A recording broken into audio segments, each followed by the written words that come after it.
ফুল video' চাই মতামত জনাব প্লিজ। আগতীয়াকৈ কোনো মতামত নক'ব বা নজনাব। ফুল ভিডিঅ' চাই মতামত জনাব প্লিজ। নমস্কাৰ, আসসালামু আলাইকুম। আজি মই এটা সৰু মানুহ হৈ কিনা, এটা সাধাৰণ মানুহ হৈ কিনা দুই এষাৰ কথা ক'ম। এই যে কিছুদিন ধৰি এটা নিউজ বা এটা ধৰক নটিচ আমাৰ এই হাছিলা বিলত এটা বিশৃংখলৰ সৃষ্টি হৈছে। আজি এইবোৰ মানুহ যুগ যুগ ধৰি যুগ বছৰ আগে ইহঁতে বসবাস কৰি আহিছে। কিমান বছৰ আগত আমাৰ জন্ম হোৱা নাছিল, তেতিয়া ইহঁতে বসবাস কৰি আহিছে। মোৰ কথাটো হ'ল, আমি স্কুলৰ ল'ৰা, কলেজৰ ল'ৰা, আমি আমাৰ লাইফটো জাষ্ট ষ্টাৰ্ট কৰিছোঁ। আমি কিবা কাম কৰি আছোঁ, কোনোবা পঢ়া শুনা কৰি আছোঁ, চব এটা নিজৰ লাইফ আছে। আমি ভাবোঁ নিজৰ লাইফক লৈ। কিন্তু ইটো সময় যদি চৰকাৰে বেদখলকাৰীক মুক্ত কৰিব বিচাৰিছে, ঠিক আছে। আমি সাধাৰণ মানুহে, আমি জনতাই, আমি ৰাইজেই তো চৰকাৰক বনাওঁ না। চৰকাৰ হৈছে আমাৰ এটা গাৰ্জিয়ান, আমাৰ মাথাৰ ওপৰত ছাত্ৰ। চৰকাৰে আমাক চাব লাগে, অলপ দুখী মানুহৰ ব্যৱস্থা কৰি দিব লাগে। যাৰ নাই তাকেতো চাব লাগে না। যাৰ আছে তাক চাই কি হ'ব?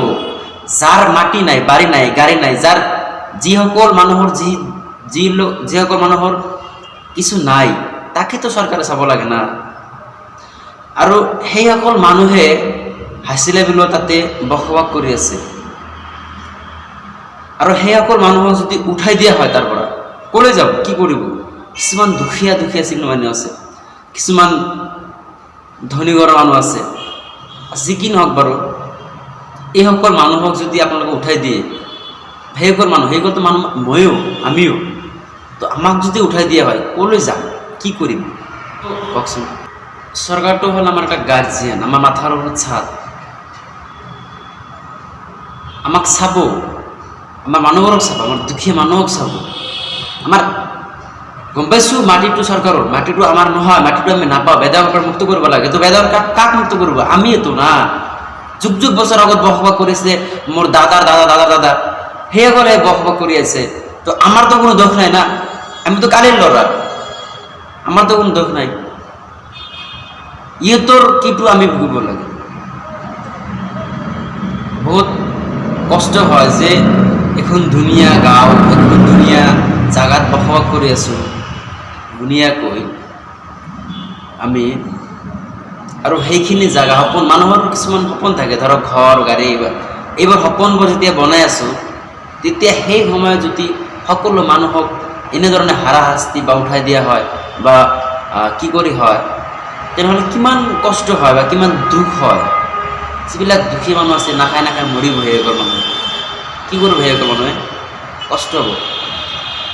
আমাৰ পইচা আছে, মোৰ পইচা আছে, আজি ইহঁতৰ পইচা আছে, কিছুমান পইচা আছে, ইহঁতৰ পইচা আছে, ক'ৰবাত যাব, ৰুম এটা লৈ কিনে ভাড়া থাকিব, অলপ কিবা কৰিব। কিন্তু যিহেতু সকলো মানুহ একদম দুখীয়া মানুহ, ইহঁতে ক'ত যাব, কি কৰিব, কি খাব? ক'ত চৰকাৰে অলপ আমাক চাব, অলপ আমাক হেল্প কৰিব? সেইটো নকৰি আমাক যদি উঠাই দিয়ে, কিমান কষ্ট হ'ব আমাৰ। আজি হয়তো বাচি আছোঁ, কেইদিন বাচিম? 50, 60, 70, 80, মৰিবতো লাগিব না। যেতিয়া মৰি যাম, এই যে মানুহৰ, এই দুখীয়া মানুহৰ যে এটা আপোনাৰ কু এটা দোৱা, বা আপোনাৰ যিটো আপোনাৰ কি বুলি কয়, দুখীয়া মানুহৰ যে এটা বেয়া এটা বস্তুটো দিব, অধিশাপ বুলি কোৱা হয়।